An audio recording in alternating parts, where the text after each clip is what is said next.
दुर्योधन की पत्नी का नाम भानुमति था। भानुमति के कारण ही यह मुहावरा बना है, कहीं की ईंट कहीं का रोड़ा।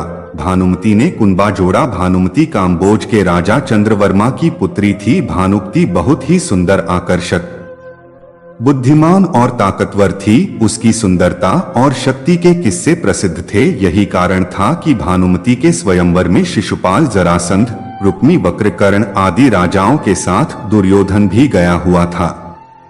दोस्तों, शुरू करने से पहले कमेंट बॉक्स में जय श्री राम, जय श्री कृष्णा जरूर लिखना दोस्तों, और हाँ, चैनल को सब्सक्राइब जरूर कर दीजिए। ये माता रानी का चैनल है। दोस्तों, कहते हैं कि जब भानुमति हाथ में माला लेकर अपनी दासियों और अंगरक्षकों के साथ दरबार में आई और एक एक करके सभी राजाओं के पास से गुजरी तो वह दुर्योधन के सामने से भी गुजरी। दुर्योधन चाहता था कि भानुमति माला उसे पहना दे, लेकिन ऐसा हुआ नहीं। दुर्योधन के सामने से भानुमति आगे आगे बढ़ गई। दुर्योधन ने क्रोधित होकर तुरंत ही भानुमति के हाथ से माला झपटकर खुद ही अपने गले में डाल ली। इस दृश्य को देखकर सभी राजाओं ने तलवारें निकाल ली।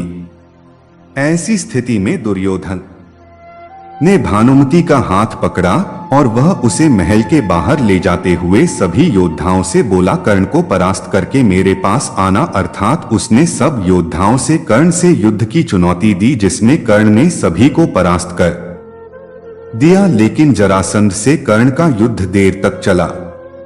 जरासंध ने दुर्योधन की बीवी भानुमति के स्वयंवर में भी भाग लिया, और जब दुर्योधन जबरन भानुमति को अपनी पत्नी बनाना चाह रहा था, तब जरासंध और कर्ण में 21 दिन युद्ध चला, जिसमें कर्ण जीता और पुरस्कार में जरासंध ने कर्ण को मालिनी का राज्य दे दिया। ये जरासंध की पहली हार थी। इस तरह दुर्योधन ने भानुमति के साथ जबरन विवाह किया। भानुमति को हस्तिनापुर ले आने के बाद दुर्योधन ने उसे ये कहकर सही ठहराया कि भीष्म पितामह भी अपने सौतेले भाइयों के लिए अंबा, अंबिका और अंबालिका का हरण करके ले आए थे। इसी तर्क से भानुमति भी मान गई और दोनों ने विवाह कर लिया। दोनों के 2 संतान हुई। एक पुत्र लक्ष्मण था, जिसे अभिमन्यु ने युद्ध में मार दिया था, और पुत्री लक्ष्मणा, जिसका विवाह कृष्ण के जामवंती से जन्मे पुत्र सांब से हुआ था। दूसरी ओर अभिमन्यु की पत्नी वत्सला बलराम की बेटी थी। बलराम चाहते थे कि वत्सला की शादी दुर्योधन के बेटे लक्ष्मण से हो। वत्सला और अभिमन्यु एक दूसरे से प्यार करते थे। अभिमन्यु ने वत्सला को पाने के लिए घटोत्कच की मदद ली। घटोत्कच ने लक्ष्मण को इतना डराया कि उसने कसम खा ली कि वह पूरी जिंदगी शादी नहीं करेगा। इसी कारण ये कहावत बनी, भानुमति ने दुर्योधन को पति चुना नहीं। दुर्योधन ने जबरदस्ती की शादी अपने दम पर नहीं, कर्ण के दम पर किया। भानुमति का हरण दूसरा, भानुमति की बेटी लक्ष्मणा को कृष्ण पुत्र सांब भगा ले गया था। तीसरा पुत्र लक्ष्मण की इच्छा पूरी नहीं हुई और वह अभिमन्यु के हाथों युद्ध में वीरगति को प्राप्त हुआ। इस तरह की विस्मृतियों के कारण ये कहावत चरितार्थ होती है। कहते हैं कि भानुमति का कर्ण के साथ अच्छा संबंध हो चला था। दोनों एक दूसरे के साथ मित्र की तरह रहते थे। दोनों की मित्रता प्रसिद्ध थी। भानुमति बेहद ही सुंदर, आकर्षक, तेज बुद्धि और शरीर से काफी ताकतवर थी। गंधारी ने सती पर्व में बताया है कि भानुमति दुर्योधन से खेल खेल में ही कुश्ती करती थी, जिसमें दुर्योधन उससे कई बार हार भी जाता था। भानुमति को दुर्योधन और पुत्र लक्ष्मण की मौत का गहरा धक्का लगा था, लेकिन उसके बाद ऐसी किंवदंती भी सुनने को मिलती है कि भानुमति ने पांडवों में से एक अर्जुन से शादी कर ली थी। कर्ण और भानुमति कहते हैं कि भानुमति का कर्ण के साथ अच्छा संबंध हो चला था। दोनों एक दूसरे के साथ मित्र की तरह रहते थे।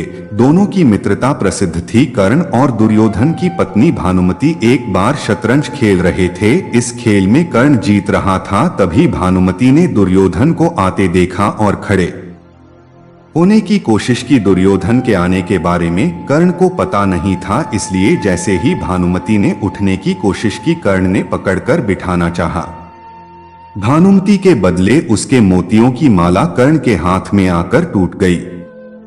दुर्योधन तब तक कमरे में आ चुका था। दुर्योधन को देखकर भानुमति और कर्ण दोनों डर गए कि दुर्योधन को कहीं कुछ गलत शक न हो जाए, परंतु दुर्योधन को कर्ण पर बहुत विश्वास था। उसने सिर्फ इतना कहा कि मोतियों को डोट उठा लें, और वह जिस उद्देश्य से आया था उस संबंध में कर्ण से चर्चा करने लगा। इस विश्वास के चलते ही कर्ण गलत समझ लिए जाने से बच गए।